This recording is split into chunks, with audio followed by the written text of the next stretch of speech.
ඉතින් සුබම සුබ දවසක් වෙන්න කියලා ප්‍රාර්ථනා කරනවා ඔයාලා ඔක්කොටම.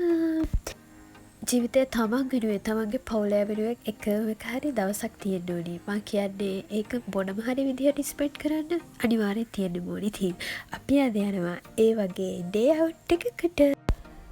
ඉතින් අපිට ළඟම මේකනේ අරග ළඟම දේ හොඳම දේ කියලා කතාවකුත් තියෙනවනේ. නමන්න විනෝද වෙන්න අපිට අපේ ළඟම තියෙන එකම තැන තමයි මේක.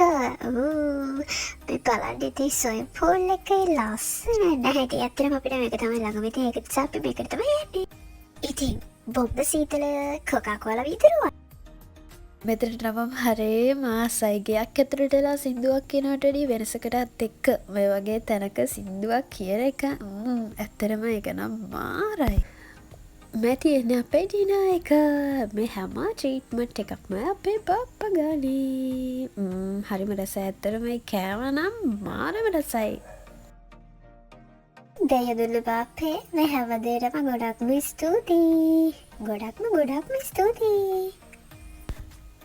ඒකාකාරී ජීවිතේ මෙදෙන්න මේ වගේ වෙනසක් නම් තියෙන්න ඕනේ. නටන්න ගයන්න විනෝද වෙන්න හැම දෙයකටම ෆැමිලි එක කියන්නේ හැම කෙනෙක්ගේම ජීවිතයේ තියෙන ටර්නින් පොයින්ට් එකක්. මගෙත් එහෙමයි. සතුට සාමය සමගිය පිරුණු මේ වගේ පවුලක් කම්පනනම ජාති පින් කරලා තියෙන්න ඕනේ. ඒ ලස්සන දවසත් හරික්මට ගෙවිලා ගියා. මේ වගේ දවසක් හරික්මනට ආයෙත් එන්න මම හැමම නොමසරුව ප්‍රාර්ථනා කළා. බයි බයි එහෙනම්.